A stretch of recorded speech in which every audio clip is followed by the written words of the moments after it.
Please welcome the co-founder of Casamigos Tequila, Rande Gerber. Rande. Thanks for coming. Have a seat. So watch the video. Take me with you. Well, that doesn't look like any fun at all. No, you're obviously creating a great brand. Yeah, thank you. Thanks for driving all the way from Malibu, the long drive. It's probably harder to get here from Malibu than from flying in. A lot of you ask how we get our guests sometimes and how they're connected to USC, and this is a very direct connection. We were lucky enough to have your wife speak 2 years ago, and she said you have to do it, and you were here and saw how much fun it was, and it's been great trying to put it together, so welcome finally to USC. Thank you. Thanks for being here. So what we want to do, they're familiar with it, is we want to sort of talk through your life and get to your businesses and get to your philosophy, your culture, all the things that sort of they're yearning to learn. And we'll just sort of start out at the beginning, if that's okay. Is that all right? Yeah. All right. Where were you born? Born in New York, Long Island, South Shore. Long Island. How big of a family? 2 brothers. Where do you fall? Middle. Middle? Yes. All right. And what did your parents do for work? So my dad was a salesman. He sold women's jeans, and my mom was a stay-at-home mom. Okay. Yeah. And what happened in your family that sort of changed some things for you in terms of, what your exposure was and whether you stayed in Long Island all the time?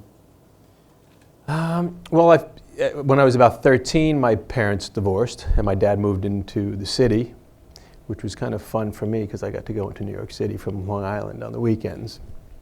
But as I got a little older, actually I think it was about 16, I was actually sneaking into some of the clubs there. The time there was Studio 54, there was some at 16 years old. You only had to be 18 at the time though. You didn't have to be 21. So it was, pretty easy. So I kind of got to experience that life at an earlier age than legally, allowed. But so were you struck by, because there's a big difference between being on Long Island and being in Manhattan. Mm-hmm. Were you sort of struck by it? Were you instantly sort of a city person? Did you look forward to those visits? I looked forward to the weekends going in, but New York City, there's so much action. It's 24/7. So I liked that, but I liked getting away from it. Yeah. So it was so different than Long Island, and it's just constant energy. So I did like that for 2 days at a time, and then I was ready to get So it's interesting, as we talk to a lot of entrepreneurs, we find out what their early jobs were, whether they hustled when they were kids, because you hustle now even. So what did you do when you were a kid? What were some of the jobs that you had?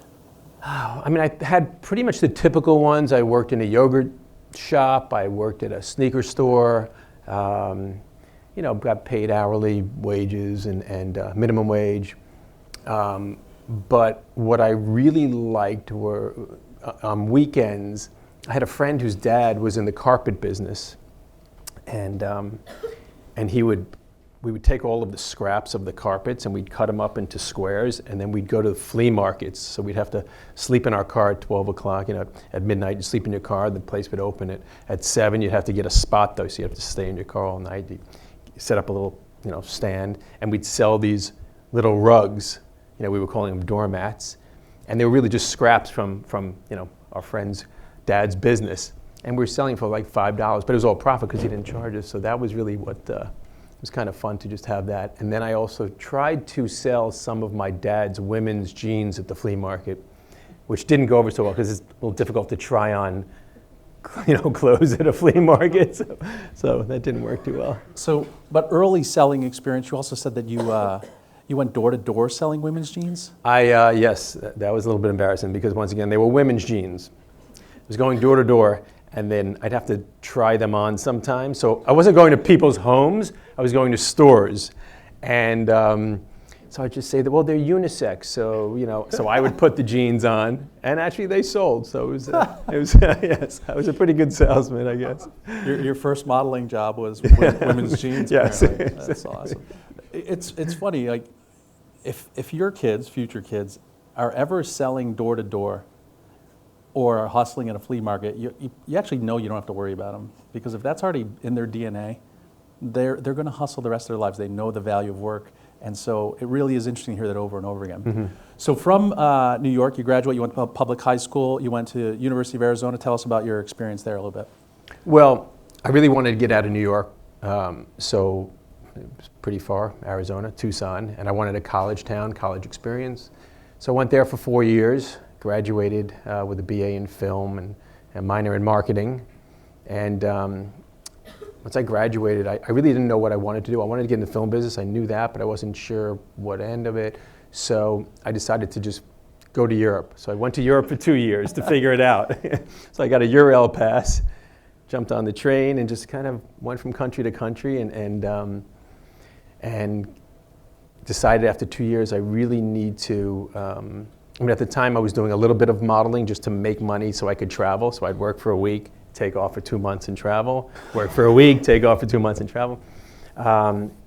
But then I knew I needed to get serious about life. It's not what I wanted to do with my life. You know, modeling and traveling wasn't bad. But I came back to New York, and first I worked for a film producer for a year for free, didn't get paid. Realized I didn't love that. So I looked in the newspaper for a job in real estate because it was hard for me to do the 9-to-5 thing. And I always knew that I wanted to kind of work for myself. So I got into the real estate business, commercial real estate. And what's good about that is you didn't get a paycheck unless you did a deal. So you're kind of working on your own. You're hustling, once again, trying to find customers, looking to open stores, trying to represent landlords. And if you do a deal, you get a nice check. If you don't, you don't make any money. So it's kind of just that entrepreneurial spirit that I had, and I was, before you had your own company, you were basically, earning your commission, earning what you made, and a great background for sort of what you were doing later. So share the story of how one client that you were representing, leasing his space, led to a unique opportunity. What was happening there early in your career? So I'm in New York City, and I'm working for a real estate company, and one of my customers was Ian Schrager, who owned Morgan's Hotel Group, which was the Paramount Hotel, Morgan's Hotel, here in LA, it's Mondrian, and he had a couple of hotels. And I was representing Ian to lease out his restaurant and bar space. And I brought him all the hot spots in New York, all the greatest restaurants, the coolest bars, introduced him to the owners, and he didn't like anybody. It was unbelievable. I literally brought him everyone. So I finally said to him after about a year, I said, I've introduced you to everybody and you don't like anyone. So I don't really know what else I could do. I can go to LA and try and find someone, but he wanted someone local. He wanted a great hot spot, that was from New York. He wanted the owner to be from New York. And so he said to me, why don't you do it? Why don't you open the bar? I said, well, I don't know that business. He goes, I'll tell you what, I'll make you the best deal. I'm not going to charge you any rent. I'll give you the space. You design it the way you want. You'll get no bills at all. So it's your space. And I said, done, I'll do it. The problem was I needed to raise money. I didn't have any money. So I had to go to my friends, and I would get $20,000 from this guy. I had a friend who was a fireman. He gave me $20,000. Matt Dillon, who's an actor, gave me $20,000. So I had a couple of friends that gave me money. I raised almost $200,000. I met with the designer of the hotel was Philippe Starck. So Philippe now is a very famous designer. And I met with Philippe and I said, this is what I want to do. I want to design a lounge, something that felt like my living room at home.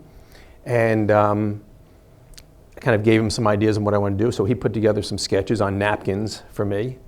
And I said, that's perfect, just like that. So I opened up the first bar called The Whiskey at the Paramount Hotel. I knew nothing about it. Actually, I knew nothing about running the bars or anything. So I had to hire a guy that I had met who was a bartender at the Hard Rock Cafe in New York, who I really liked a lot. I would just go to the bar, have a drink, but I was talking to him. And I said, I need you because I'm opening up a bar. And he said, well, you know nothing about the bar business. I said, I know, that's why I need you, because you're going to run it for me, because I don't know anything about the bar business. So I hired him, and he came to work, and I've kind of just learned it as I opened it one night and just learned the business, just being there, and figured it out. And it ended up being a huge success, I think. First couple of nights, there was no one there. A couple of people from the hotel showed up, but I remember it was kind of the third or fourth night, someone walked in, a local promoter guy, and he goes, this place is really cool. It's nothing like it in New York. So he says, this place is going to be off the hook. And it was a small space. It was not even 1,000 square feet. 2 days later, there were 1,000 people outside. Now, the place held 75 people. There were 1,000 people trying to get in. They're all over the hotel. The police are there. The owner of the hotel is going crazy. You're ruining my hotel. So we had to control it. So we had to put the kind of ropes outside, which I hate. And Not as much as I do. It was which I did not like at all, but we had no choice because we couldn't fit everyone in. Anyway, that was a huge success, and then I went on and opened another one. So you know when you're on to something, so this is 800, 900 square feet of space. Yes. Ian Traeger makes you a deal that says you don't have to pay any rent, you do the space, so you had to raise the money to improve the space, I think. Are those drawings by Philippe Starck, like on napkins? Do you have those by any chance? I'm sure I have them somewhere, yes. That's pretty I'm sure I do piece have of them. history right yes, there. Yes, it is. Anybody know who Philippe Starck is? The design people, there you go. Look that up. That's probably one of the preeminent designers, hotels and lounges in the world. So talk about your run in your partnership with Ian Traeger, how that grew. So I ended up, that was extremely successful. And he asked me to do another one at the Morgan Hotel in New York. I did that. He asked me to come out to LA. He was opening a hotel here, the Mondrian. So I created the Sky Bar over there, opened that. And well, then I went to Miami and did something else. But at the time, I had met the owner of Starwood Hotels. Starwood, they have 1,000 hotels across the country. And I happened to meet him at Ian Traeger's office one day. And he had called me a couple months later saying, hey, I'm going to start this new concept. It's going to be like Traeger's hotels, but it's going to be much cooler. I'm going to open a lot of them. You should come on board with me. Any restaurant or bar you want in my hotels are yours. And, you can help me design the hotels. And I said, I might have a problem with Ian, so let me just ask him first if he's okay with it. So I said to Ian, I met Barry in your office. He called me, and he wants me to do a couple things with him. He said, go ahead. It's going to be a failure. It's never going to work. He doesn't know what he's doing. I'm the only one who knows his business. So I did it, and W Hotels was a big hit. We opened a lot of them. A lot of them. It's funny when we hear those words sometimes, famous entrepreneurs, it'll never happen, it'll never work. And yes. It's usually told with great glee in retrospect. Yes. So what made these bars and lounges and hotels, they actually made the hotels cooler. You know what I mean? Instead of the hotel sort of bringing their brand to you, you improved their brand and brought locals, you brought celebrities, you brought tourists in there that wanted to stay at that hotel in order to get access to your bar. What was different about them then? Well, there were a couple of things. Number one, it was a lounge atmosphere, which really at the time didn't exist. And, well, I had very pretty girls working for me. The first one I opened, they were in cat suits, which brought in a couple of people. I got to play my own music. I mean, you're creating your own vibe that really doesn't exist at the time. And I think people liked that. They appreciated that it was something very different. It was a curated experience. It really felt like you're at someone's home and that people were approachable, and it was a small enough environment where you could talk to people. It was really a neighborhood. What I created was the neighborhood vibe within a hotel. So if you're staying in the hotel, if you're a tourist, if you're there on business, whatever, you don't have to leave the hotel to get the energy of the city. Everyone's right there at the bar. And if you're a local, you're going there because you're also meeting people who are staying in the hotel. They attract a lot of good people staying at the hotel. So it was a really good eclectic mix of people there. I never worked with promoters, and a lot of, I think, some of the mistakes people make is when they work with promoters, they'll promote a place that's good one night, and then no one's going the other nights. They're going to follow the promoter to the next party, the next one. I never did that, so my place was busy pretty much every night of the week because you never knew what to expect or who was going to be there. Right. And sort of, you think about the karmic circle that you became partners with Ian, and you used to sneak into Studio 54 when you were a kid, and Ian Traeger was the co-founder of Studio 54. Yes. I wasn't sneaking in. They were getting me in, but I was, getting in at 16, yes. And so you mentioned the the beginnings of the partnership with Barry Sternlick is the founder, CEO, chairman of the board of Starwood Group, and W Hotels is the brand that they've grown up with W. You know, what I mean, it's already been part of their lives. Yeah. It was a new concept. There really weren't like hip, cool hotels. They were all very corporate and boring and all the same. So you sort of invented that brand with him. So the deal that you made with him was interesting as well. This is a space on the ground floor of each hotel typically. What were sort of the terms? Who owned the bar? So I owned the bars.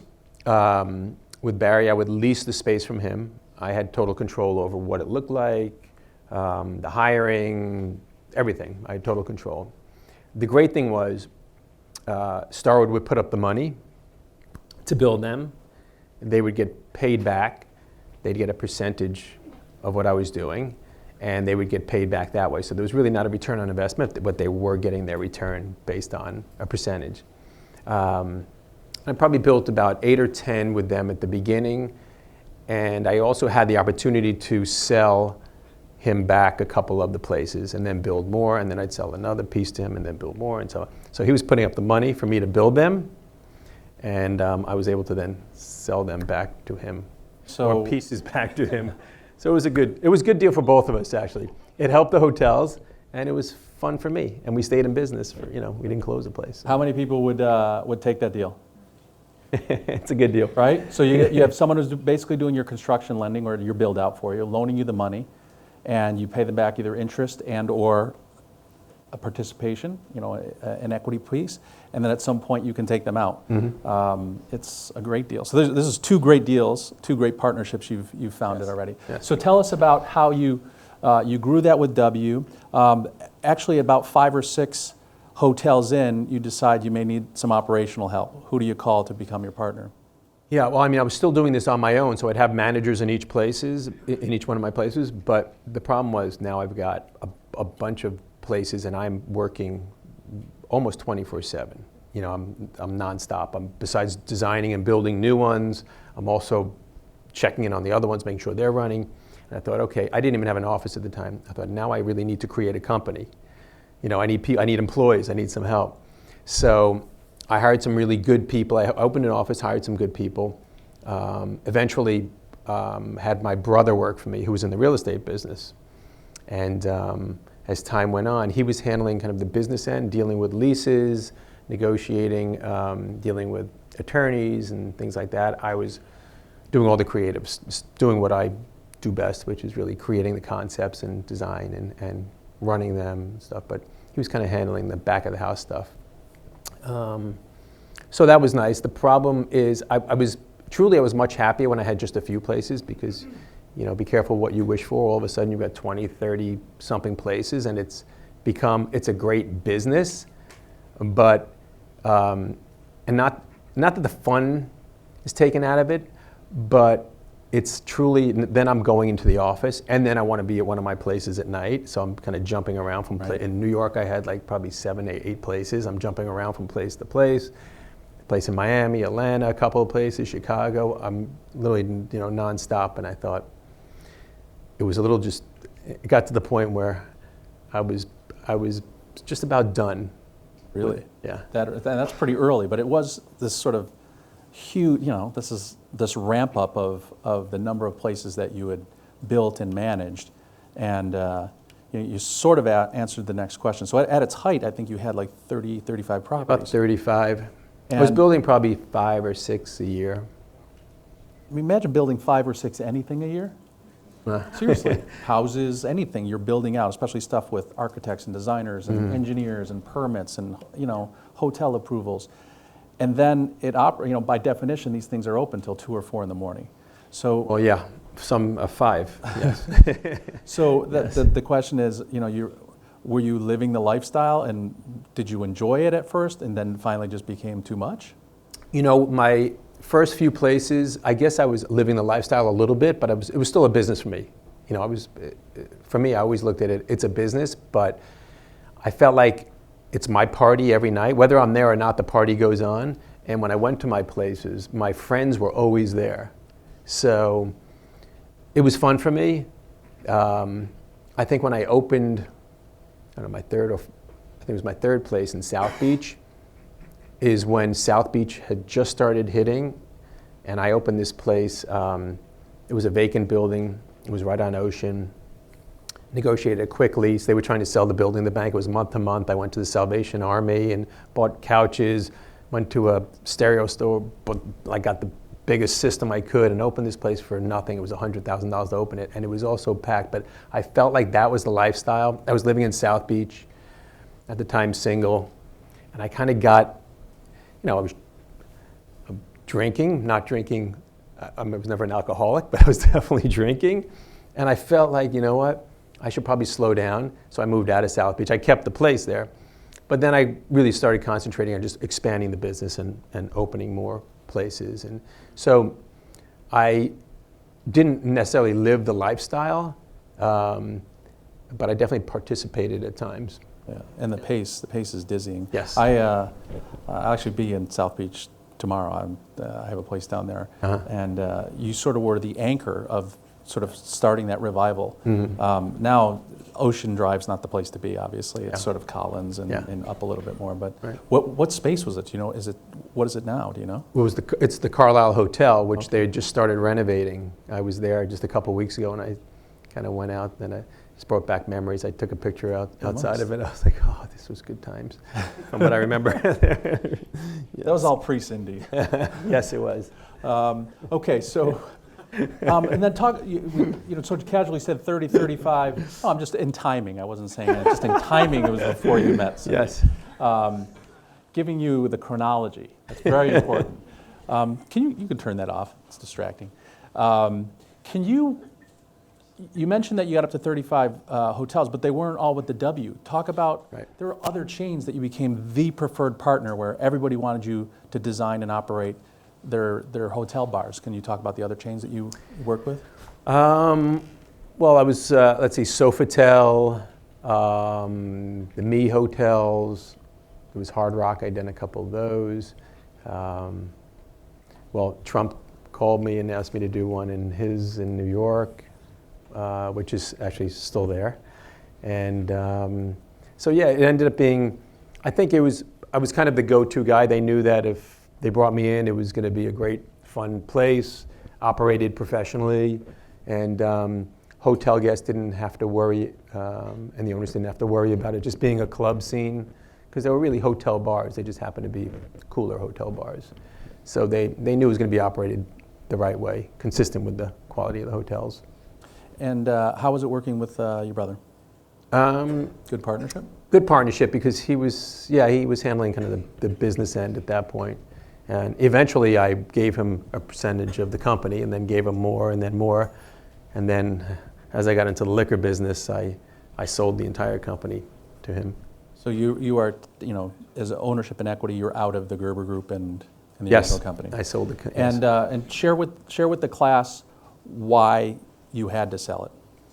So there's when George and I were starting Casamigos, well, it was actually before that. I had a rum called Caliche, and I found out there's a law called the Tied House Rule, which doesn't allow you to own a liquor license and own a liquor. And at the time, it was really prohibition when they didn't want you to have a monopoly. They didn't want you to make the liquor and only sell it in your place, so everyone had to come to your place to drink it. It doesn't make sense now, because owning a liquor, you want everyone carrying it.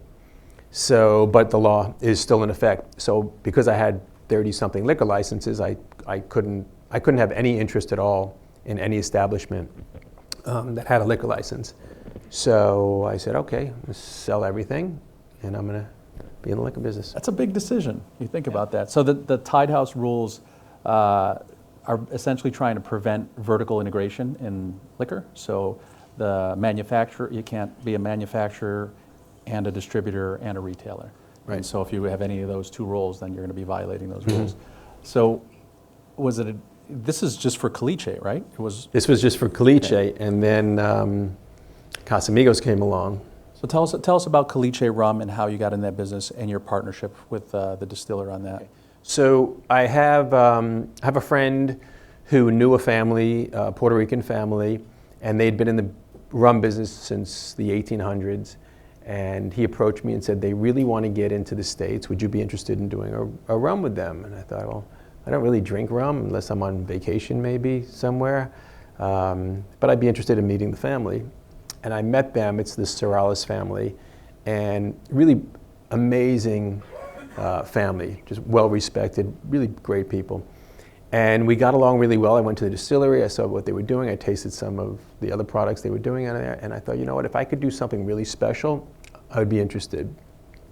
So we took 2 years and we created Caliche, which is, it's a rum that's a blend of 3, 4, and 5 years, and then we take this rum that's Solara, which is, it's kind of in different barrels, so it'll go from one to the next to the next. So you take a little bit, and it could be up to 30-year aged, and you put some of that in as well. So it's a blend, and kind of launched that, and it became a big success.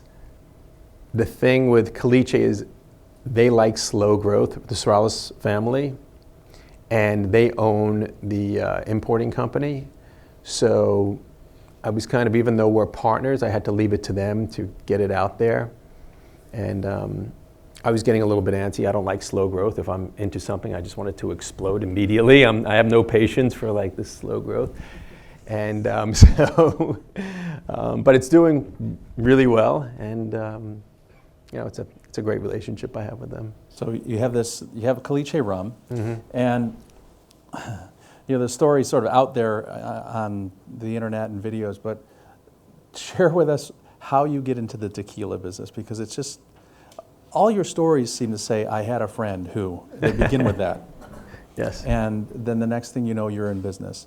So, you know, share the story about how Casamigos was sort of founded and the original intent. Well, at the time, George and I were building homes in Mexico. And as one does, when you spend time in Mexico, you drink a lot of tequila. And we were staying at different hotels, we go to different bars and restaurants, and we would try, you know, all different brands. Bartenders would say, this is the best, this one's expensive, it's not so good, this isn't so expensive. So we were trying a lot of different tequilas. And there was one that we really liked, so we tried to buy the company. It's what you do. If you like something, you try and buy the company. And, but the problem was we really loved this brand. It was a small company, but it was a little too sweet for us. But I thought if we bought the company, we can adjust it and make it perfect for us. So we negotiated to buy this company. The problem was there were two partners, and one was fantastic. The other one we weren't so sure about. So the one partner said, I could buy him out, don't worry about it, no problem, I can sell you the company. Well, it ended up he couldn't buy his partner out, so we backed out of the deal. The owner of the company said, I feel really bad. We've been negotiating. I told you you would have this company, and now you don't want it because I can't get my partner out, but I'm going to introduce you to my master distiller and our distillery. I said, fantastic. So we flew to Jalisco. We met with the distillery and the master distiller, and we said, we love this product, but it's a little too sweet for us. Can you adjust it and make it something that's perfect for us? And they said, yeah, no problem. Well, 2 years later and 700 bottles of samples, we finally got it perfect. And the great thing was we kept getting samples and samples from them, and it was so close every time, but it wasn't perfect. And fortunately, we were making it just for ourselves, so we had the time, the patience, and the money to get it just right. So your intent was never to sell it? Never This is to just have a between company. two friends no, this to drink the best tequila in your house in just Mexico. for us, yes. Something made for us to share with our friends, and that's it. No, never in the back of our mind, like, let's start a company. Right. So we got this sample, and it was literally the 700 bottle that came to us, and we looked at each other. I said, this is it, it's perfect. And he said, this is perfect. So then we wanted all of our friends to agree, so we did blind taste tests. We knew we loved it, and there was nothing better. So we would do blind taste tests with all of our friends, with all the biggest brands. And every time it won. So we said, this is great. So now we have this, we're drinking it. For 2 years, we're drinking it. And just us and our friends, and word's kind of getting out. And I get a call from the distillery, and he says, Randy, we have a little problem. I said, what's the problem? He said, we've been sending you 1,000 bottles a year for the past 2 years. And either you're selling it or you're drinking way too much. Either way, it's illegal. We can't be sending you this much and calling it samples anymore. So you need to get licensed. And do this the right way. So, And I said, well, we're not selling it. We're drinking a lot, but we're giving it to friends also. But we're definitely not selling it. So 1,000 bottles a year, right? And there are 365 days in the year. So just simple math is really easy to drink. It's dangerously smooth. Goes down smoothly. It's dangerously smooth, yes. So your distiller tells you at 1,000 bottles per year, you're no longer just using it for personal use. What do you have to do? So what do you decide? So now we need to start a company. So I said to George, listen, I got a call from the distillery. They can't keep sending us the tequila. We have to start a company. What do you want to do? And he said, well, start the company, because I don't want to stop drinking our tequila. I don't care if we sell one bottle. Just start the company. Let's do it. So and I'm thinking, oh, God, here we go. I just sold all the bars. I'm ready to relax a little bit. Now I'm starting a new company. I was not prepared for this. But so I figured it out. I went to Las Vegas and met with Southern Wine and Spirits. They're the biggest distributors, alcohol distributors in the country. So I flew there with George, and I said, we have this tequila. We need to start a company. We just want to see what you think. So we're sitting with all their executives, 10 of them at the table. They're all in suits. George and I are like T-shirts and jeans, and we're sitting there. And they're thinking, I'm sure, like another celebrity brand, whatever. But we explained the story. It's not about that. This is our thing. We've been drinking it. We told them the whole story. We poured it for all of them, and they take a drink, take another, and they said, okay, here's the deal. Even without your names, we want this tequila. It's the best tequila we've ever had. We want it.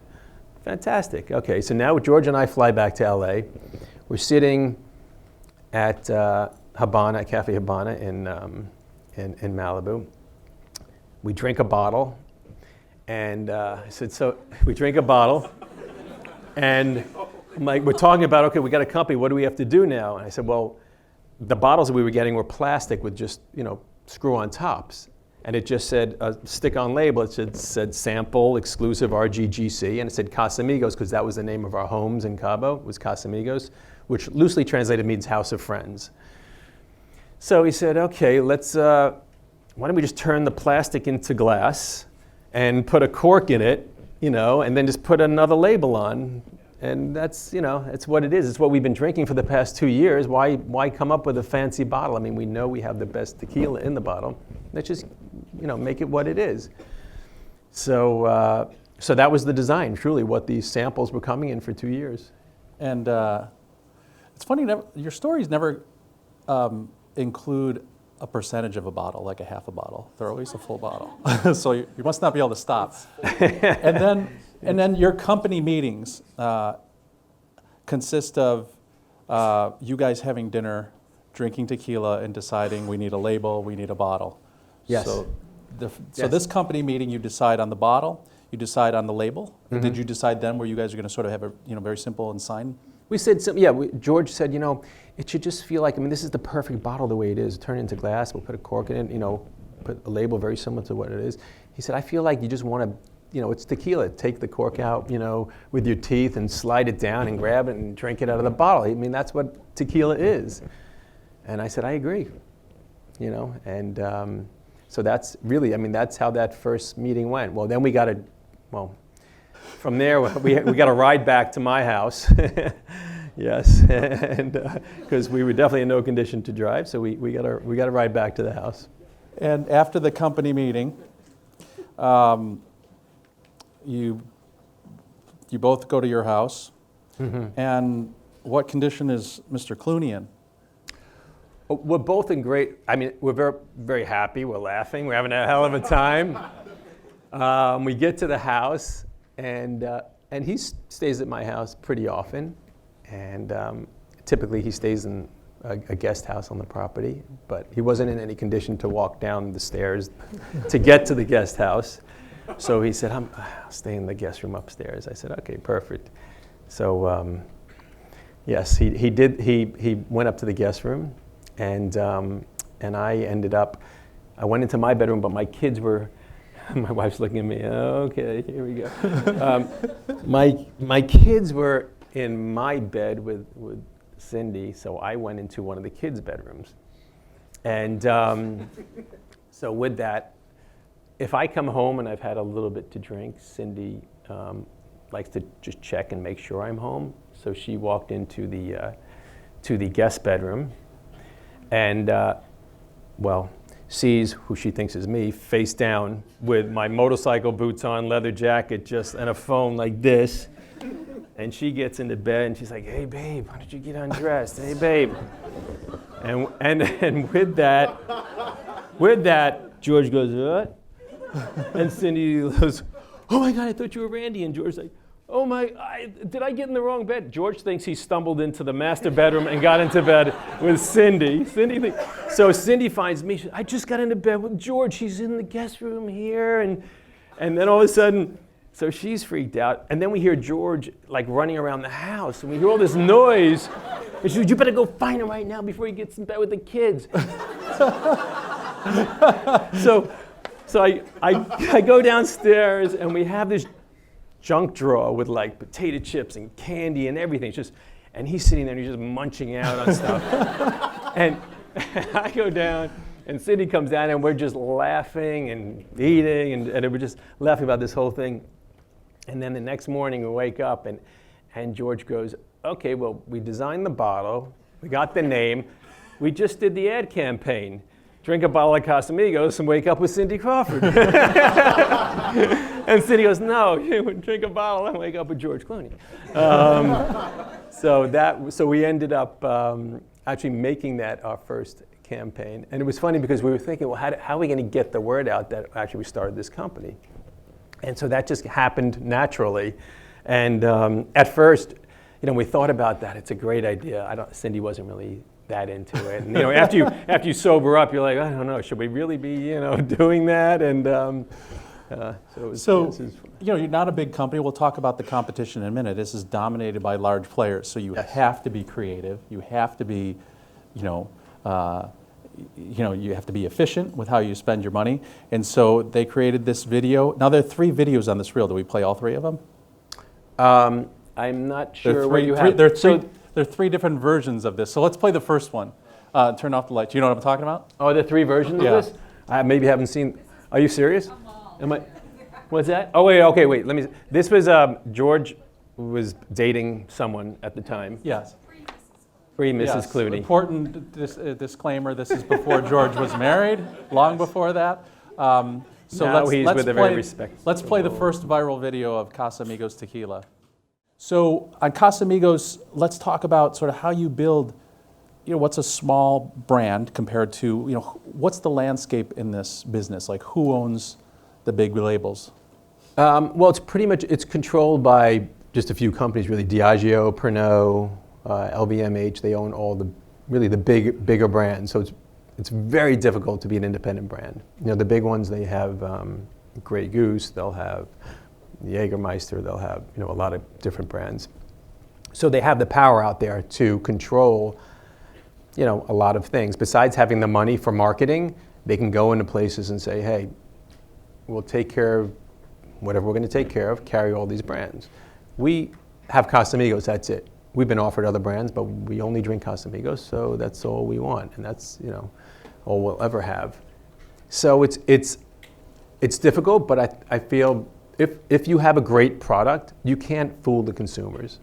They know what they like, and if they like something, they're going to drink it. They don't care about advertising campaigns. They don't care about the beautiful bottles or whatever it might be. They want what they like, and so I think you definitely deal with some of the bigger companies, but for us, we do everything in-house. We didn't need to make a story up about the brand. Everything's authentic, as I've been saying. There's nothing made up about the brand. I mean, I didn't wake up with George, but besides that, everything's authentic, and we don't outsource anything. We're not a nameless, faceless company that hires big marketing, firms to come up with a story and campaigns, so what we do is we control everything in-house. We have a social media company. I was working with a great company, and I love them so much that we just bought the company and have them now just work with Casamigos. But they're so talented, and it's run as a separate company. Dominic, who's here somewhere, so he had this unbelievable company, And I said, I want him all to myself. I don't want him doing other things. So we brought him on, and he has an unbelievable team. So we do all the social media in-house. We do all the marketing in-house, and kind of very secretive. We don't follow any rules. We don't look at what other people are doing. We just do our own thing, and we make mistakes, but at least we make the decisions. And you know. I want to follow up on that, but I have one question for Dominic that's very important. Dominic, where'd you go to college? There you go. Fight on, baby.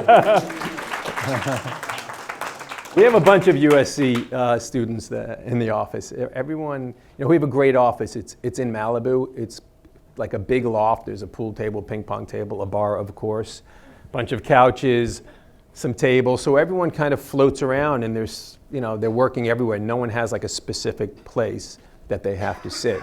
So it's a really social atmosphere. Everyone's doing their job, but it's nice because there's so much communication, and they're all young, talented, passionate, creative people that work there, and it's nice to kind of have that environment.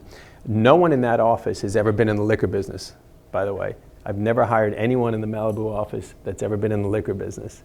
So it's also nice to have that fresh kind of look at things, as opposed to hiring someone that used to work at this brand and then went to a vodka company, then went to a gin company, and then so it's kind of nice to have that. Yeah, I think if they can bring some good things, but they also bring sort of those habits, and they also bring, if it seems like you're building a culture, again, based on authenticity and the purity of the ingredients, and the organic nature of the relationship and how it all came together. And so the people that work for you really want to be there. They're not there to promote the next Grey Goose, because they're not in the liquor business to sell liquor. No, I mean, it truly has become, it's a lifestyle for us. It's all of them. It's their friends. They're in the office. Dom is in the office sometimes at 2 in the morning. I mean, it's not a 9-to-5 job. You want to come in at 7. You want to come in at 10. There's no real set hours, but everyone always wants to be there. So I'll ride. If I'm in town, and I'll go by, and I'll just check and see who's up there. And typically Dom's there and doing something. I mean, there's always people up there. There's always action, and I like that they're so into what they're doing and into the brand, but they're also with a brand that's growing. We're the fastest growing tequila in the country right now. So, and even as liquor, Tito's Vodka and Casamigos are the fastest growing liquors in the country. So I think what they love is the action. There's so much to do. There's so much growth, and there's so much to do. But we also give people the opportunities to really find their passion. So even though you're hired for one job, if you may not know that you're actually really great at doing something else, but by being around everyone, we have people constantly moving like, well, I was hired for marketing, but I really love the creative aspect of this, and we let them just kind of do that, and I think you give them that chance to shine, and I think they really appreciate those opportunities. The culture starts with the owners, and it's interesting how, like, a lot of, especially tech companies, they sort of adopt the culture that's sort of popular after they watch, the social network or something. They think that they have to be a certain way. You give people sort of the freedom and creativity to be themselves and to explore new things and to make mistakes, and you'll sort of be astounded by what they can do, as opposed to just do this job, do this task, and do that only. So that's a culture that a lot of people strive for, and usually people fake it. You also mentioned about the competition, and this is with everything you do. It's sort of following your own instincts, and you made a good point. Do you look at the competition and what the big guys are doing? Because again, if we're a small company, you're a startup, you almost are always looking over your shoulder, like, what's the big company in our industry doing, and why is that probably not a good way to go? Well, I think, you see these guys, and some are very successful and some are not. Some have a lot more money and experience than you do. But I feel that if you don't do it your own way, then you have only yourself to blame if it doesn't work. I think if you follow your own instincts, usually it works out. And if it doesn't, at least you know that you gave it your best shot and you didn't listen to someone. I mean, I think it's good to get advice. I think, I ask a lot of questions, and, you definitely learn from people, but I don't like to look at the competition. I feel like I feel better doing my own thing, and I feel that the culture and the people around me know better than anyone. They're living the lifestyle. They're drinking it. They're out there. You know, it's that generation. So I'm really good at knowing what I know and knowing what I don't know, and I just try and surround myself with the right people. And it's not. Look, you're selling a product, and you're head to head. You win taste tests, and it's won so many awards. So it's not as though you just said, George and I like this tequila, therefore that's what we're doing. You tested it with hundreds and hundreds of people and friends, and so. The most important thing was that you surveyed it and made sure the product was good. Mm-hmm. And from there, as a company, you're not going to have the money that Bacardi has to spend on your marketing team. So you have to be creative. Can you talk about sort of a current campaign? Dominic sent over a video as well, and your latest. What are you trying to say in your marketing now, and where are you distributing your marketing? How are you reaching people? So we've never done any advertising because we don't have the money to do it, and anyone could pay for advertising. But so what we do, Casamigos, once again, loosely translated, means house of friends, and that's what it's all about. It was created by friends, for friends, and what we did was we supplied Casamigos, which we do often, to all of our friends, and we tell them to go out and film something. Go out and have fun with your house of friends, and then send us the videos or send us pictures of you guys having fun. And maybe we'll use it, maybe we won't, but we want everyone to go and kind of have that experience. So this is a friend, Jason, who went out and did a little camping trip. He's a photographer, and he does videos, and he goes, let me take care of this. I'm going to go with my friends. We're going to do a little camping trip. Okay, you just give us a couple of cases. So we did that, and this is what he came back with. He came back with a great video, and then what Dom does, and I don't even know what to do with these. That's why it's great to have the social media team. And he says, okay, this is what we're going to do. We're going to cut one that's going to be a minute. Then we're going to do 15 seconds here, and kind of arranges all that. So this is the first of our House of Friends kind of campaign, just social media. Like I said, it's not TV or anything like that. Let's roll this one. That's another good deal. 2 cases to get those 2 spots. That's another deal you've negotiated. You can tell what the brand stands for just in 30 seconds and what it feels like, and that you shouldn't be drinking and throwing knives. I don't think that's no. Like I said, we don't follow any rules. That's something we should not have been. Well, I wasn't there, but they should not do that. Not advisable, yes. I also found it interesting that you guys own a holiday now. And you picked a holiday that really, all of a sudden you just go, why didn't somebody else do that?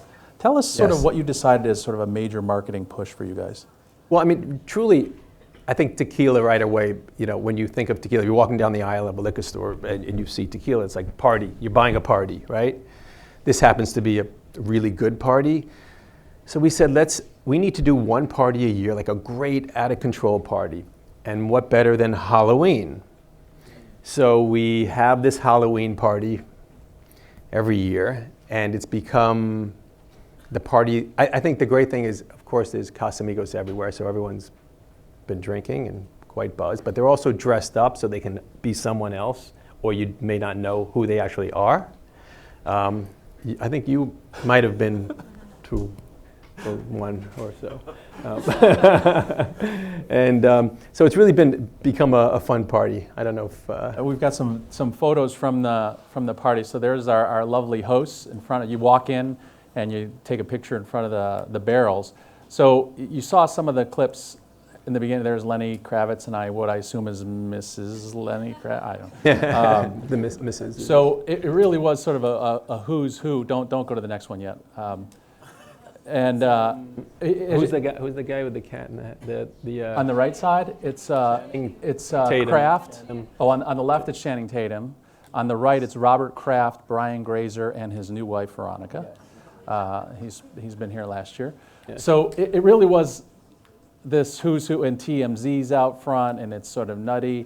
And for once, the kid usually behind the velvet ropes gets in this time. My girlfriend went to UCLA. And so we went as the conflicted group. But you're right, like, because I actually walked up to Cindy and said hello, and she was like, you could tell, she's like, who the hell are you? Because I had the helmet on, and people, you know, like, you don't know who's next to you. Because they've got, especially people that are well-known, they had full-on headgear, so you wouldn't know them. Mm-hmm. So you're like dancing, you're like, okay, that's Serena Williams. That's Jessica Alba. And you know, people are, it was great. So thanks for inviting, and you own that holiday. Nobody does something in LA big on that holiday. It's brilliant. Mm-hmm. So where do you stand today? Where are you distributed? How widely? Give them a sense of the scope for Casamigos. Well, so now we're about 3 years into it, and last year I think we jumped about 180%. This year, again. So we're we went from like I think 30,000 cases to 200,000. How many SKUs?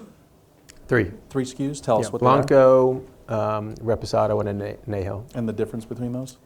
Well, the Blanco is just a pure agave flavor because it's just in copper stills and it's not aged in the barrels. The Reposado is aged for 7 months in old oak barrels that are previously used for premium whiskey. I don't want to say the brand because you will taste a little bit of the flavor and you will know right away what it is, but we buy all of these barrels from the company.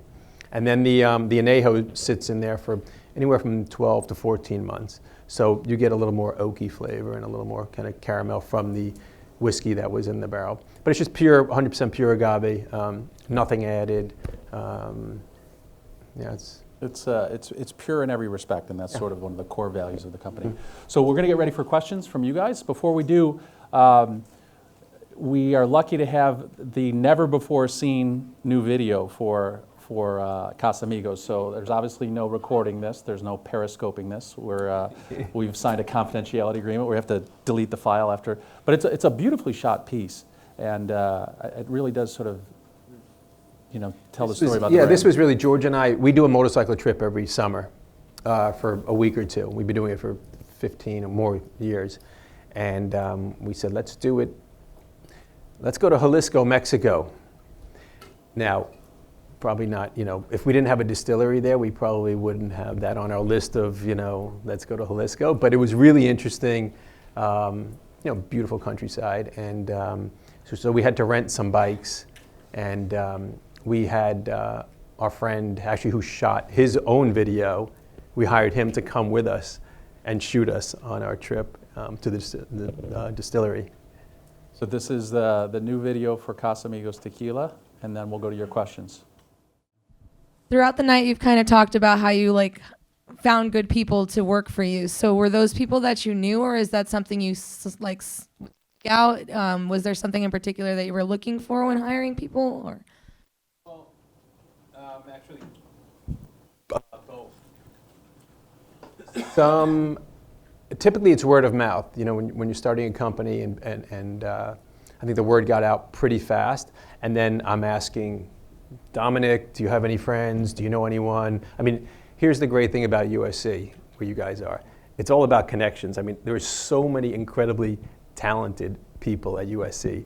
And that's really the way I started this company with Casamigos. I hired someone from USC. He knew someone, she knew someone, they knew someone.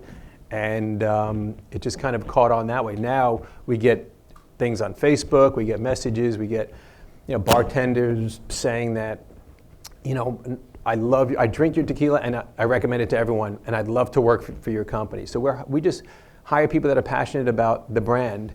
And what's that?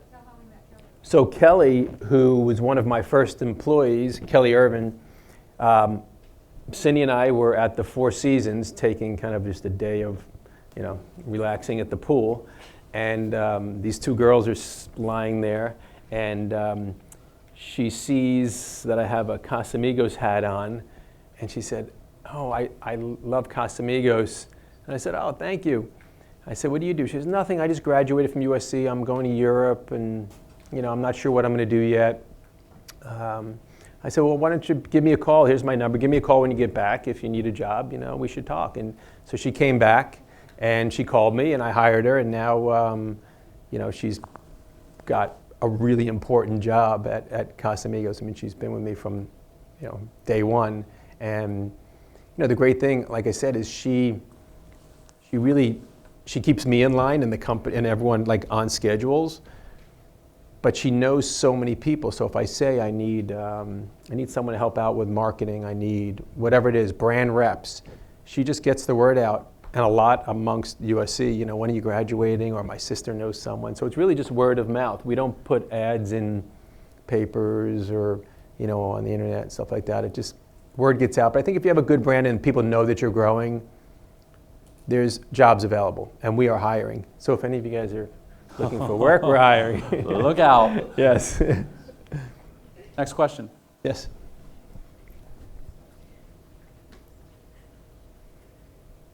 Thanks. Thanks, Randy. I'm Connor. Thanks for being here. I had a question for you. When you first started, so you made the whiskey in the Paramount, and you said a promoter came in through the door, and he's like, "Oh, this place is hot. It's just gonna be lit." And then 2 days later, 1,000 people show up. So, but you also said that you don't like to work with promoters because you prefer for it to grow naturally. So, was he the only promoter that Casamigos ever worked with? Or I didn't work with him.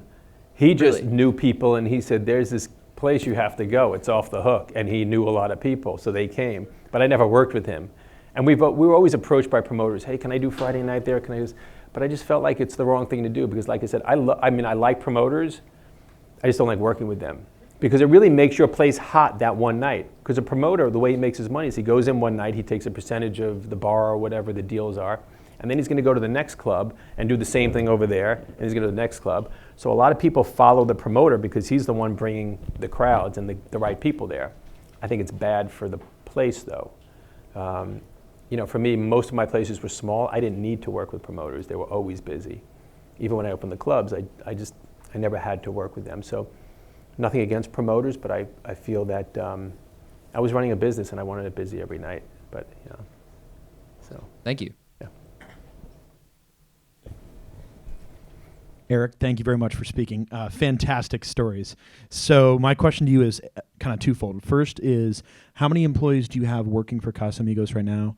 And with that and with the brand growing, being one of the top two hard liquors in the United States right now on the rise, do you see yourself expanding into more kinds of tequila, more offshoots of the Casamigos brand, or other forms? Are you going to stick to just the 3 kinds that you have right now? Well, right now we have probably,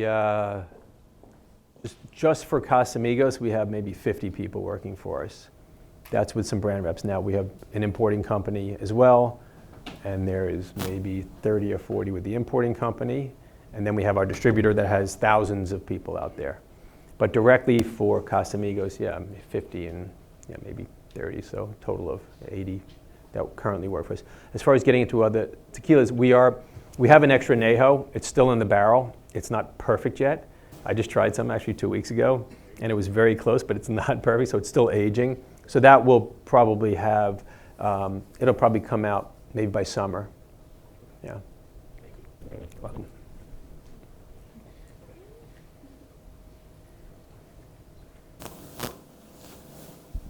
Hello, Chidam. Thank you for the great talk.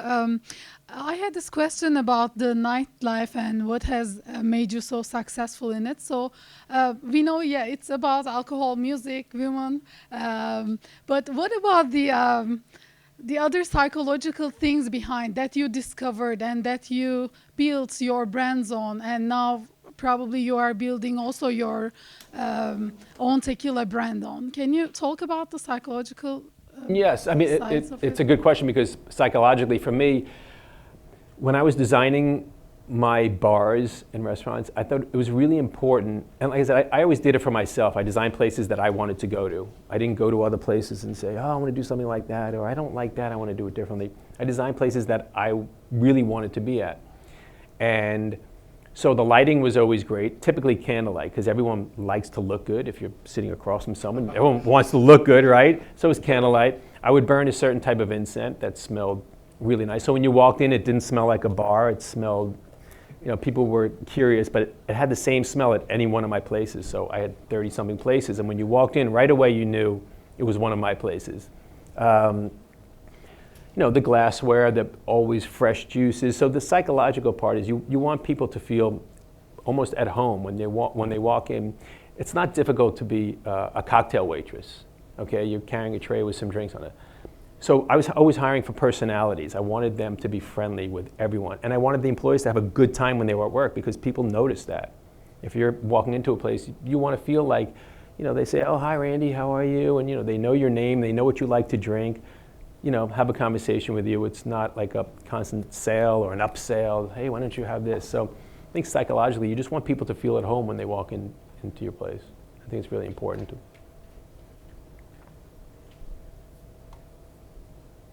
Hi, Randy. Thank you for coming. My name is Molly. So my question is, when you were starting the company, the bar and lounge company, you said you opened like 5 to 6 companies a year and you were growing really quickly. And from what you said, it sounded like everything was going very smoothly. So what were some like obstacles and challenges that you faced along the way, and how did you overcome them to learn when opening a new bar? Well, there's definitely obstacles. I probably made it sound a lot easier than it was, but I didn't have time to think about that. But there's always time delays. Something doesn't show up. It's raining, so they're not doing construction, or someone goes on strike. Many times you have to work with unions, depending on where you are. If you're in New York City or Chicago, there's union situations you have to deal with. And so there are a lot of things, but you kind of have to. Some things you can control, others you can't. So for me, I never let it stress me out. If I don't have control over it, it is what it is, and eventually it will get open. It may be a couple of weeks late, but it will get open. If I have control over it, I try and make sure it runs as smooth as possible. But truly having a great team around me that knew what their job was and got their job done. For me, I have a little ADD and a little dyslexic, so I'm really good at delegating. So I'd have, the right people doing their jobs, and I just have to count on them and trust them to be able to do their jobs.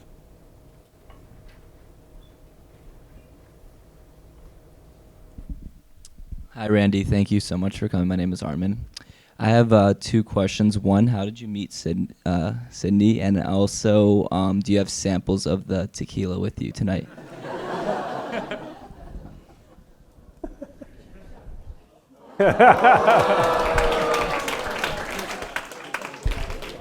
Well, see, here's the thing. Dave's looking at me like, not happening.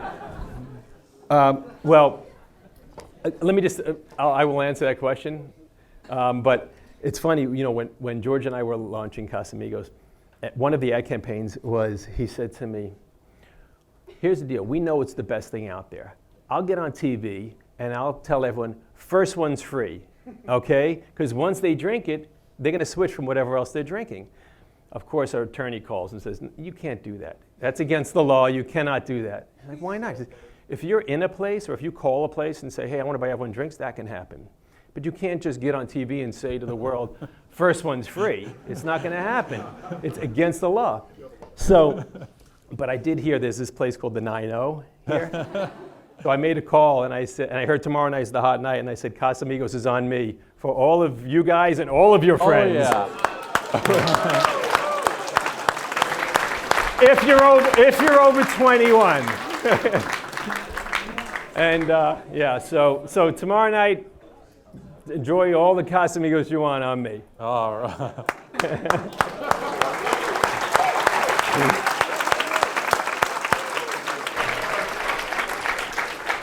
And the other question, you know what? Do you want to answer that? Because we'll have different memories of how that.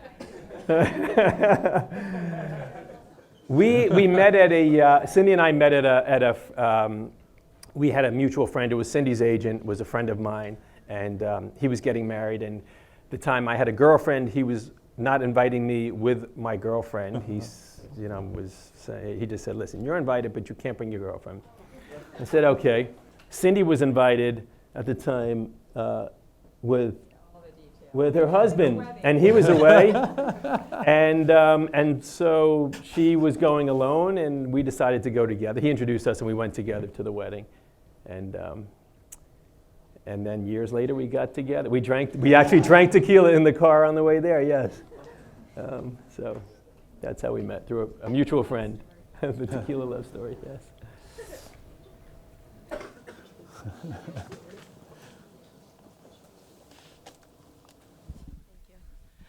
Hi, Randy. Thank you for coming. I'm Brianna. So obviously you and George Clooney are really good friends. So can you kind of talk about your relationship, both personal relationship and working relationship, and what it's like working with your best friend and partnering in a business? Well, George and I have been friends for a very long time. And, for us, it really doesn't feel like a business relationship, because we didn't get into it for that reason. George is totally involved in the company. He loves the marketing. He loves coming up with ideas, and he loves being in a business. His other business, he's a director, obviously an actor, and he's in the film business. But I think for George, Casamigos is a company that it's so different than his other life. And I think he's really passionate about learning and being in business. And he adds a lot. I mean, we sit in meetings and he comes up with ideas, and he's very interested and obviously interesting. So I think I love working with him. I mean, it's fantastic. And we have another partner, Mike Meldman, whose kids, Hunter and Will, went to USC also. And he's very involved in the company as well. So I think the three of us work really well together. We all do our thing. I run the company for us. Mike has a Rolodex that's just, he can call anyone at any time at any company. George, the same thing. So I think it works really well. We all have our kind of jobs within the company. Next question. Hi, Randy. Back here. How you doing? Yes. I'm an old graduate of this program, and I'm on the advisory board here, so thanks for coming by today. So I was recently down in Oaxaca with a few friends from here, and we ended up drinking a lot of mezcal, probably too much, and we ended up on a few small farms and started talking to some of the farmers and things like that. I was wondering what you thought about the opportunity for mezcal here. I've been drinking it a lot here, and I haven't really found kind of a high-end brand. Or something that's kind of the go-to brand. And my friends and I, we like it much better than tequila. So I didn't know if you've kind of explored that or what you guys think about that. Well, first, you should go to the 9-0 and try some Casamigos, and I might be able to change your mind. Mezcal's, it's interesting. It's a very different flavor. It's very smoky. I don't know many people that drink mezcal. I think it's a very niche brand type of liquor. It's an acquired taste for sure. And I only drink Casamigos, so I can't really, I can't really comment too much on mezcal. But I know it's catching on a little bit, but it's a little hard to drink for some people. Yeah. Thank you.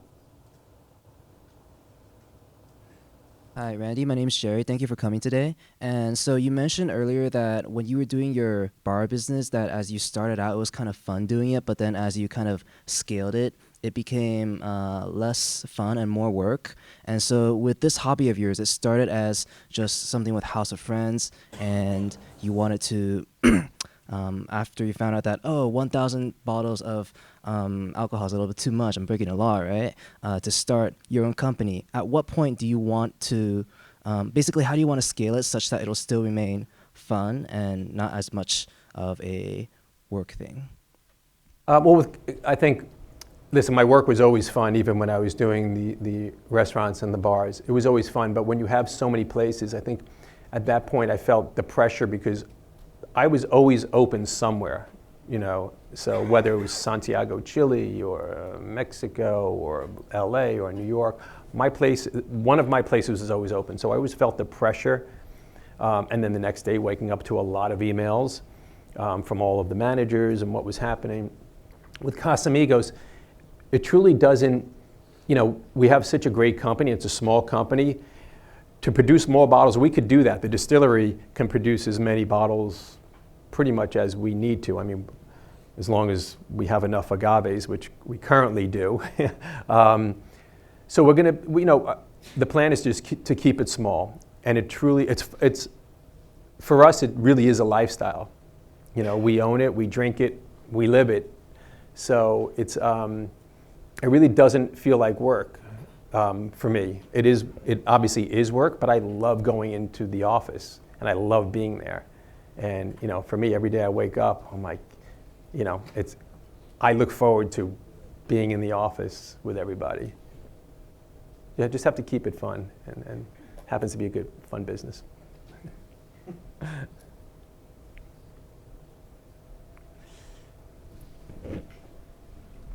Hey Randy, my name is Brandon. Thanks for coming. So my question regards to more of a personal philosophy thing. So you have obviously had a lot of success. You have wealth. You have friends in very high places. You seem to have experienced it all. What else are you setting out to do, or what can you do from here? I don't really, with most of the things that I've done as far as in business, I never set out to do them. They just happened organically.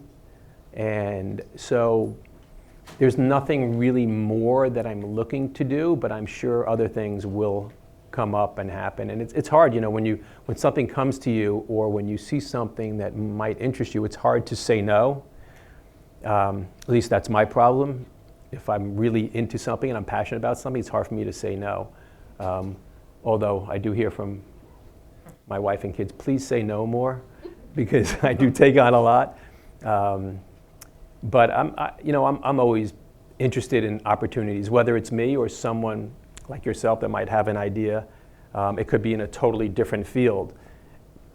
If I'm interested in it and I think it's a good idea, I'm also happy helping others, in any way I can. Hey, you should take that idea and go with it, and I'll give you all the help I can. So, thank you. Hi, Randy. Thanks for coming tonight. Kind of just to brush off that, to kind of follow up on the last answer, you talked a bit about the unique atmosphere of your office in Malibu. And this is something that kind of tech companies have done, like Google, and companies have now introduced AB kind of work style.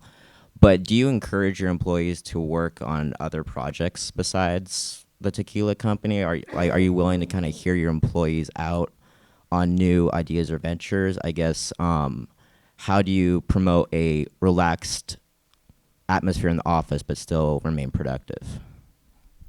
I encourage them to do whatever they're passionate about. Fortunately, they're all passionate about Casamigos right now, but they do come to me at times and say, I have a friend who has this company. Would you mind sitting in a meeting with them and hearing them out? Because Dominic, that's his world. He's constantly bringing friends in or people he met and and introducing me to others that I've invested in companies. We're part of other situations. So I definitely am open to and encourage them to look at other things. I'm happy that they love doing what they're doing, but I would never hold anyone back from, for me, I always say, I have a philosophy like, train people well enough so they can leave, but treat them well enough so they don't ever want to. And it's kind of been true with Casamigos. Everyone just sticks around. Everyone we hire sticks around. But I'm happy if they can find other things as well. Yeah. Questions?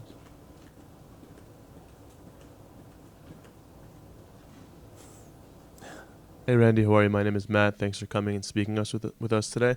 I just had a quick question because in high school I used to kind of be in this industry a little, like holding massive events for high school students, but I wanted to know, on your perspective, opening up bars and clubs, like how hard is it to obtain like liquor licenses, and how long would the process take you to start bars, and is it something that you're open to still doing in the future?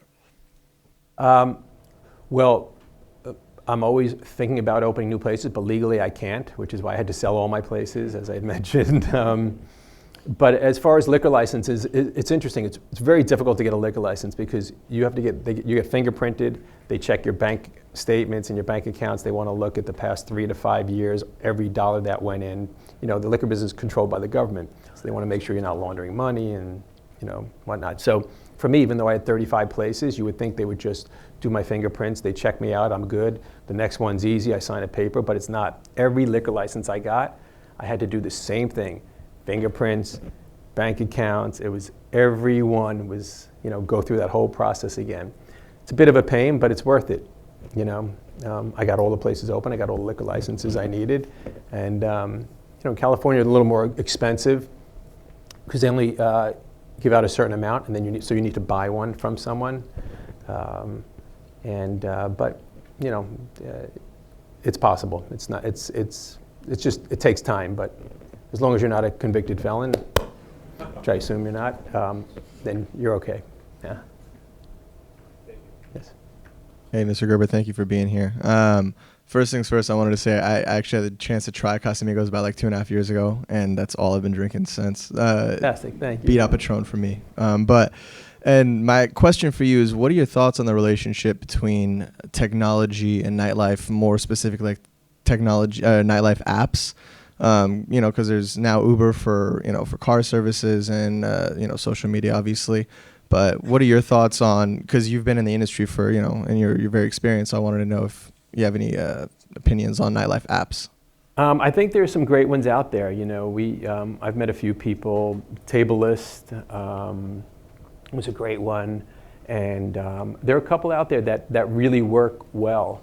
And I'm all for, you know, keeping up with technology, and as long as it works right and it could benefit, you know, all of you, and it can benefit the establishment, it just gets the word out more.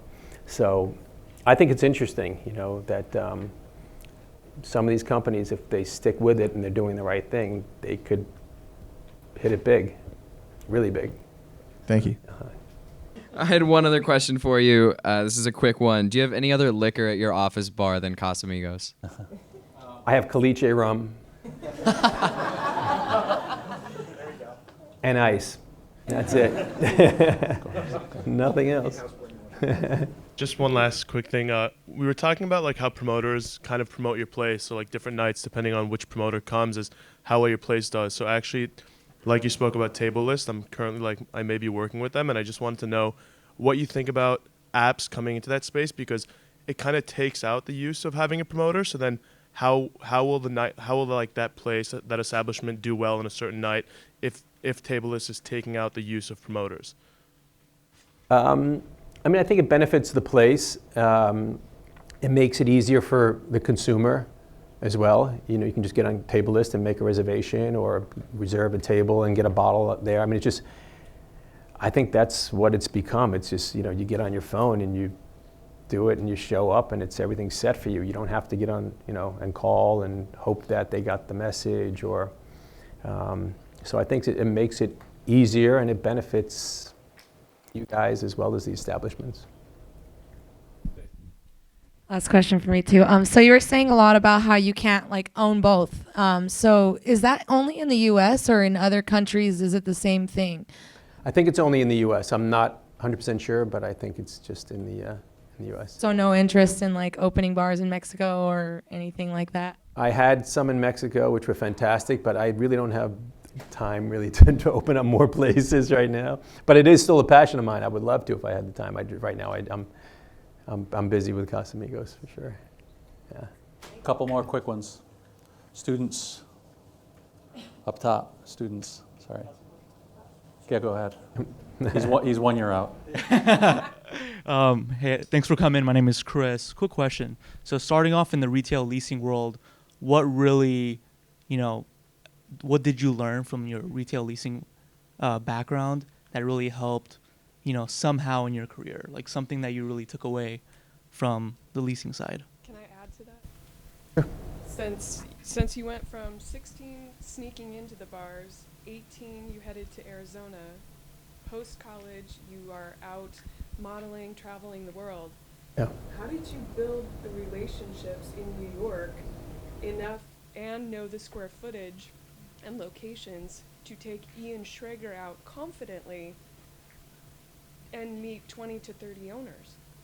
You just kind of have to hustle a little bit. I mean, you're out on the street, you're knocking on doors, you're seeing if someone when I was in the real estate business as a retail leasing agent, I would knock on doors and see if they wanted to open up new spaces. I would meet landlords and see if they had any vacant space that they wanted to lease. And then and if someone did have a vacant space, then I would go to a restaurant or a bar and say, are you looking for other places? So I've kind of just hustled. I was out on the street every day. And you know, for me, I love the fact that I wasn't getting paid. It was not a 9-to-5 job. There was no salary. If you do a deal, you make money, and you can make a lot of money. If you don't do a deal, you're not getting paid. So you really have to hustle, and you have to be creative in the way you structure a deal and convince. Well, number one, you have to be honest, because you don't want to put someone in a space and then they're out of business in a year. You want to keep that relationship, so then they open another and another and another, and they continue using you. So it's really just you know, getting out there and really, you know, giving it 100%. For me, I always did that. And then if I didn't like it anymore, you know, my dad always gave me advice like, do something that you're passionate about. You're going to spend your life, you know, you have to work. So do something you're really passionate about. And the worst thing that could happen is you don't like it, you do something else. You know, and if you don't like that, then you do something else. But you're going to figure it out, and something is going to happen. You know, there's going to be a moment where you say, this is it. I truly love what I do. And so you kind of, you know, typically I would think the first job out of college might not be the one that you do for the rest of your life. It might be, but I'm not sure. Question? Up top, up top. The baton. Go. You gotta hustle, man. There you go. What's your motivation? My motivation? Wow. I think my motivation is bringing, or I really like introducing people to things that I really like, that turn me on. So whether it's Casamigos or a great restaurant or whatever it might be, if something turns me on, I really want my friends to know about it. So I think my motivation really is that with Casamigos. It was something that I loved, that we loved. I just wanted to turn people on to it. I guess that's my motivation. Last question. You got one? All right, then we'll wrap it up. So when you said that you were trying to get the right tequila, but it was too sweet, and so the guy like put you in contact with the distillery. Yeah. Was that surprising to you at all that he was kind of like, yeah, I can sort of make you a direct competitor? Or because, you know, I feel like if someone came to me and they were like, hey, I want to do what you do but better, I wouldn't really like help him out. So were you surprised by that, or is that just like how strong your network is? Well, I think because I developed a relationship with this person while we were negotiating, and I knew he was a very honest guy, I guess it surprised me a little bit. It didn't surprise me as the person that I knew who he was, but it did surprise me because at the time he was selling 4,000 cases, you know, and today, I don't know, he's probably doing 15 or 20,000 cases, and we're doing 200,000. So I think the difference is his tequila is extremely expensive. I'm not going to say what it is, but it's a very fancy bottle. Our bottle's not expensive, but the tequila inside is expensive. So the difference, I think, is he's got a great tequila, but a lot of people buy it because of the fancy bottle. And then they taste it and they think it's fantastic as well. I think, I'm not sure I would have made that introduction. I probably would have introduced him to other distilleries, but maybe not my master distiller. Yes. Good questions. Good questions. Good questions. I want to come to you guys for a second and think about what you are taking away. But I wanted to ask this question because it was my takeaway. You know, there are 2 points in your life where someone asked you a question that was way outside of your experience. I mean, Ian Schrager saying, "Why don't you run it?" And then later, George Clooney saying, why don't we create our own tequila? And in both instances, you said yes. Can you talk about sort of your philosophy of being flexible and open, even when you really don't know what you're doing yet? Yeah, I mean, I think what's fun for me is taking chances, and the unknown. As I said, listen, the great thing about USC, you could call someone. When you guys graduate, you're going to have a Rolodex that's going to be unbelievable. So if you want to start a company, I guarantee you, there's someone that you can call from USC, call you, call whoever it might be, and they will connect you with the right people. So you'll get the information. So for me, I like creating companies. It's even better when it's something that you're truly passionate about. And it's very rare that I say no, unless it's something that I really don't believe in. So I'm really good at taking chances and working hard, and doing what I can to make sure it's the best and it grows fast, and it's sometimes it works, sometimes it might not. But if you don't take the chance, then you're going to always think, oh, what if, I wonder what would have happened if I actually did that, and that's got to be a bad feeling, Yeah, you'll regret the things that you don't try in life, Mhm. not the things you try and fail. Yeah. That is for sure. Yeah.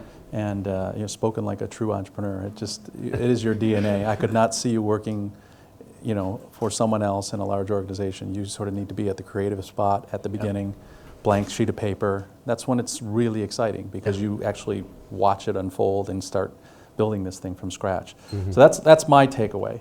I want you guys to think about 5 years from now, what you'll think of tonight from our talk with Randy. There's a lot there, a lot of different industries, a lot of comedic material, obviously. So, all right, we're going to start. Who's got hands ready? Oh, good. Oh, I like it. Okay. What do you remember 5 years from now? Go. Trust your instincts. Take chances. Live the lifestyle. Know what you know what you don't know. Own it, drink it, live it. It's all about connections. If you like something, buy the company. If you don't have control over it, don't worry about it. Be authentic. Come in here. Learn as you go. Do your own thing. Share things that you're passionate about. Do what you're passionate If you like something, buy it. Follow your instincts, it usually works out. Surround yourself with great people. Get your revision number 700. Up top. If you don't do it your way, and you don't have yourself. Randy's sponsorship at the 90. Be your brand. Again? Be your brand. Any more? Kayla. Treat people well enough so they can leave, but treat people well enough so they won't. Oh, I love it. Keep it going. If you don't take the chance, you'll regret it. Say yes. If you have a great product, you can't fool your consumer. They like what they like. I'm coming around. No heels. Don't watch what everyone else is doing. Good. All good stories start with a bottle of tequila. Last one. What's fun for me is taking chances in the unknown. Let's thank our guest, Rande Gerber.